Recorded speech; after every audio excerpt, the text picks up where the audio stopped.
ألا إن أولياء الله ألا إن أولياء الله لا خوف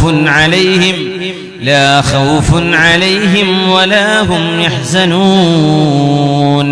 അള്ളാഹുവിന്റെ ഔലിയാകൾക്ക് പേടിക്കേണ്ടതില്ല, സങ്കടപ്പെടേണ്ടതില്ല എന്ന് പറഞ്ഞ വിശുദ്ധ ഖുർആനിന്റെ ആയത്തിന് മഹാനായ ഇബ്നു അബ്ബാസ് റളിയല്ലാഹു അൻഹുമാ കൊടുത്ത വ്യാഖ്യാനം, ഹുമുല്ലദീന യുദ്കറുല്ലാഹു ലിറുയതിഹിം.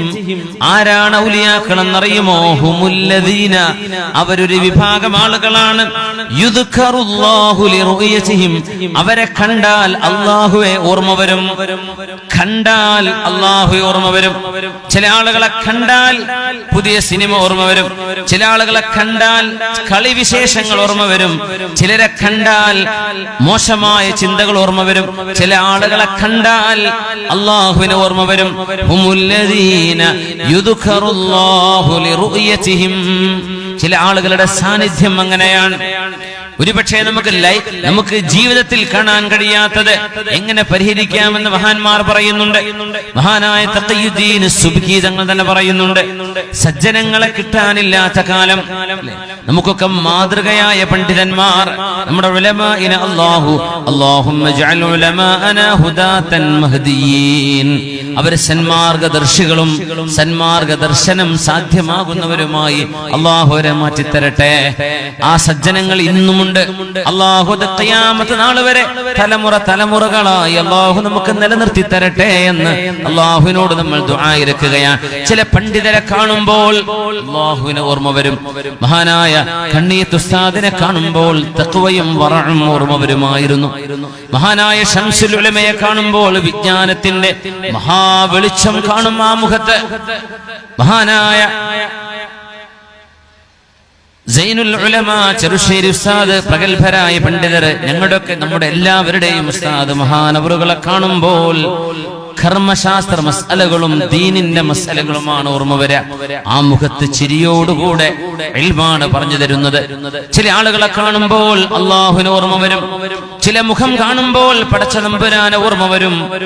നിങ്ങൾ അല്ലാഹുവിനെ, നിങ്ങൾക്ക് ആരൊക്കെ മല്ലം യഅ്ലക ലഹ്ദുഹു ലാ ഖൈറ ഫീ ഖബ്ല ലഫ്ദിഹി ഫലാ ഖൈറ ഫീഹി. മഹാന്മാർ പറഞ്ഞു, മൈമൂൻ ഇബ്നു മിഹ്റാൻ തങ്ങൾ പറഞ്ഞു, മല്ലം യഅ്ലക ലഹ്ദുഹു ഖബ്ല ലഫ്ദിഹി ഫലാ ഖൈറ ഫീ. ഒരു മനുഷ്യന്റെ വാക്കിനേക്കാളും, ഒരു മനുഷ്യന്റെ വാക്ക് കേൾക്കുന്നതിന് മുമ്പേ ഒരു മനുഷ്യനെ കാണുമ്പോൾ നിങ്ങൾക്ക് സാരോപദേശം കിട്ടുന്നില്ലെങ്കിൽ ആ മനുഷ്യനിൽ യാതൊരു ഖൈറുമില്ല എന്ന് പറഞ്ഞാൽ വഅദ് ഉഷാറാണ്, പ്രഭാഷണം ഉഷാറാണ്, വഅദ് ഉഷാറാണ്, പക്ഷേ ആ വ്യക്തിയിൽ ഇത് കാണുന്നില്ല. ആ വ്യക്തി ഇത് കൊണ്ട് നടക്കുന്നില്ലെങ്കിൽ ലാ ഖൈറ ഫീഹി, ആ മനുഷ്യനിൽ യാതൊരു ഖൈറുമില്ല എന്നാണ് ഈ പറഞ്ഞതിന്റെ അർത്ഥം. അല്ലാഹുൽ മുസ്തആൻ വനഊദു ബില്ലാഹി മിനൽ ഖിദ്ലാൻ. അല്ലാഹു തആല പറഞ്ഞതനുസരിച്ച് ജീവിക്കുന്നവരായി മാറാൻ അല്ലാഹു നമുക്ക് തൗഫീഖ് നൽകട്ടെ. കാഴ്ച കൊണ്ട് അല്ലാഹുവിനെ ഓർമ്മ വരണം. അങ്ങനത്തെ വ്യക്തികൾ നമ്മുടെ കൂട്ടത്തിൽ ഉണ്ടാവും. അവരെ നമ്മൾ കണ്ടെത്തണം. മഹാനായ അല്ലാമ ജഅഫർ തങ്ങൾ പറയുമായിരുന്നു, കുൻതു ഇദാ വജത്തു മിൻ ഖൽബി ഖസ്വ, എന്റെ ഹൃദയത്തിന് എന്തെങ്കിലും ഒരു കാഠിന്യമുണ്ടായാൽ ഞാൻ ഒരു മഹാന്റെ മുഖത്തേക്ക് ചെന്ന് നോക്കി നിൽക്കും. മഹാനായ മുഹമ്മദ് ഇബ്നു വാസിഉൽ അസ്ദി റഹ്മഹുല്ലാഹ്, താബിഈങ്ങളിൽ പ്രമുഖനാണ്.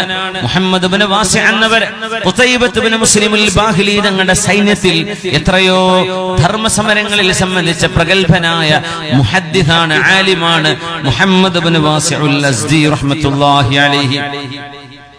സമകാലികനായ അല്ലാമ ജഅഫർ എന്നവർ പറയുന്നു, എന്റെ മനസ്സിൽ എന്തെങ്കിലും ഒരു വിഷമം, ഒരു കാഠിന്യമുണ്ടായാൽ, നിസ്കാരത്തിനൊരു മടിയോ ഇബാദത്തിനൊരു ഉത്സാഹക്കുറവോ ഉണ്ടായാൽ ഞാൻ ഉടനെ ഓടി ചെല്ലും മുഹമ്മദ് ഇബ്നു വാസിഉൽ അസ്ദിയെ കാണാൻ. ആ മഹാനെ കാണും. അദ്ദേഹത്തിന്റെ മുഖം കണ്ടാൽ ഹസിബ്തു അന്ന വജ്ഹഹു വജ്ഹു സഖില, മോൻ മരണപ്പെട്ട ഒരു ഉമ്മയെ പോലെ, മകൻ നഷ്ടപ്പെട്ട ഒരു ഉമ്മയുടെ, ഖിന്നയായ ഒരു ഉമ്മയുടെ, ദുഃഖിതയായി കിടക്കുന്ന ഒരു ഉമ്മയുടെ മുഖം പോലെ മഹാനായ മുഹമ്മദ് ഇബ്നു വാസിഇന്റെ മുഖത്ത് നിന്ന് ആഖിറത്തിന്റെ ചിന്തകൾ എനിക്ക് ലഭിക്കുമായിരുന്നുവെന്ന് മഹാനായ ജഅഫർ എന്നവരെ. ഇബ്നു മസ്ഊദ് റളിയല്ലാഹു അൻഹു എന്ന സ്വഹാബി റബീഉ ഇബ്നു ഖുസൈം എന്ന തന്റെ ശിഷ്യനെ കുറിച്ച് ഇങ്ങനെ പറഞ്ഞിട്ടുണ്ട്. റബീഉ ഇബ്നു ഖുസൈം റഹ്മത്തുള്ളാഹി അലൈഹി ഇബ്നു മസ്ഊദ് റളിയല്ലാഹു അൻഹുവിൽ നിന്ന് ദീൻ പഠിച്ച മഹാനായ താബിഈയാണ്. ഇബ്നു മസ്ഊദ് റളിയല്ലാഹു അൻഹു ഹബീബിന്റെ സ്വഹാബിയല്ലേ. ആ സ്വഹാബിയിൽ നിന്ന് ഇൽമു പഠിച്ച റബീഉ ഇബ്നു ഖുസൈം റഹ്മത്തുള്ളാഹി അലൈഹി മഹാനവറുകൾ ഇബ്നു മസ്ഊദ് എന്നവരുടെ മജ്ലിസിലേക്ക് വന്നാൽ ആ മജ്ലിസിലുള്ള ഓരോ മുതഅല്ലിമിന്റെ ആവശ്യങ്ങളെന്തോ അതെല്ലാം മഹാനായ ഇബ്നു മസ്ഊദ് റളിയല്ലാഹു അൻഹുവിൽ നിന്ന് അവർക്കറിയേണ്ടത് ചോദിച്ച് പറഞ്ഞു കൊടുത്ത് അവർക്ക് ഇബ്നു മസ്ഊദ് തങ്ങളുടെ ഇൽമ് അവിടെ വന്ന ശിഷ്യന്മാർക്ക് പകർന്നു കൊടുത്ത് എല്ലാവരും പഠിച്ചു കഴിഞ്ഞതിന് ശേഷമേ ആ സദസ്സിൽ നിന്ന് എഴുന്നേൽക്കൂ. ഇത് കണ്ടപ്പോഴാണ് ഇബ്നു മസ്ഊദ് റളിയല്ലാഹു അൻഹു പറഞ്ഞു പോയത്, യാ അബാ യസീദ് ലൗ റആക റസൂലുള്ളാഹി സ്വല്ലല്ലാഹു അലൈഹി വസല്ലം ലഹബ്ബക. റബീഉ ഇബ്നു ഖുസൈമേ, നിങ്ങളെ കണ്ടാൽ അല്ലാഹുവിന്റെ റസൂൽ നിങ്ങളെ കണ്ടിട്ടില്ല, എന്നാൽ നിങ്ങളെ കാണുകയായിരുന്നെങ്കിൽ, നിങ്ങളെ കാണുമെങ്കിൽ ലഹബ്ബക, റസൂൽ നിങ്ങളെ സ്നേഹിക്കുമായിരുന്നു. ഇത് വല്ലാത്തൊരു വാക്കാണെന്നാ. നിങ്ങളെ റസൂൽ കാണുകയായിരുന്നെങ്കിൽ റസൂൽ നിങ്ങളെ കണ്ട് ഇഷ്ടപ്പെടുമായിരുന്നു. റബീഅേ, വമാ റഅയ്തുക ഇല്ലാ ദകർതുൽ മുഖ്ബിതീൻ. റബീഉ ഇബ്നു ഖുസൈം എന്ന ശിഷ്യനോട് ഗുരുനാഥനായ ഉസ്താദ്, ഒരു ഗുരുനാഥൻ ശിഷ്യന്മാർക്ക് എപ്പോഴും ഉയർന്ന ചിന്തകൾ നൽകണമെന്നാണ്, ഉയർന്ന മഅനവിയാത്ത്. ശിഷ്യന്മാരുടെ മനസ്സുകളിൽ അവർക്ക് നല്ല പ്രതീക്ഷകൾ കൊടുക്കണം, നല്ല ദുആ കൊടുക്കണം. മഹാനായ ഇബ്നു മസ്ഊദ് തങ്ങൾ റബീഉ ഇബ്നു ഖുസൈം എന്നവർക്ക് കൊടുത്ത ഉപദേശം അതാണ്. റബീഅേ, നിങ്ങളെ കണ്ടാൽ എന്റെ റസൂൽ നിങ്ങളെ ഇഷ്ടപ്പെടുമായിരുന്നു. റബീഅേ, നിങ്ങളെ കാണുമ്പോൾ അല്ലാഹു പ്രശംസിച്ചു പറയുന്ന മുഖ്ബിതീൻ എന്ന് പറയുന്ന വിഭാഗത്തെ, അല്ലാഹുവിന്റെ സച്ചരിതരായ ആളുകളെ എനിക്ക് ഓർമ്മ വരികയാണ്. ശിഷ്യനെ കണ്ടിട്ട് ഉസ്താദ് പറയാം, ശിഷ്യനെ കണ്ടിട്ട് പറയുന്നു, റബീഅേ, നിങ്ങളെ കാണുമ്പോ എനിക്ക് മുഖ്ബിതീൻ എന്ന് അല്ലാഹു പറഞ്ഞ സജ്ജനങ്ങളായ ആളുകൾ ഓർമ്മ വരുന്നു. അതൊരു വല്ലാത്ത അംഗീകാരമല്ലേ? ആ ഉസ്താദിന്റെ ഒരു ഗുണം നോക്കി ഇബ്നു മസ്ഊദ് തങ്ങളുടെ ഒരു അഹങ്കാരമില്ലല്ലോ. തന്റെ ശിഷ്യൻ വലിയ ഒരാളാണ് എന്ന് ശിഷ്യനോട് പറയാം. ആ ശിഷ്യൻ അതുപോലെ സ്വഹാബിയെക്കാളും ഒരിക്കലും ഒരു താബിഈക്കും ഉയരാൻ കഴിയില്ല. പക്ഷെ താബിഈങ്ങളുടെ ലെവലിൽ നിന്നാൽ റബീഉ ഇബ്നു ഖുസൈം എന്നവർ മഹാന്മാരായ താബിഈങ്ങളിൽ കിബാറു താബിഈനിൽപ്പെട്ട മഹാനാണ്. അല്ലാഹുവേ, സജ്ജനങ്ങളുടെ ആ ഒരു കൂട്ടായി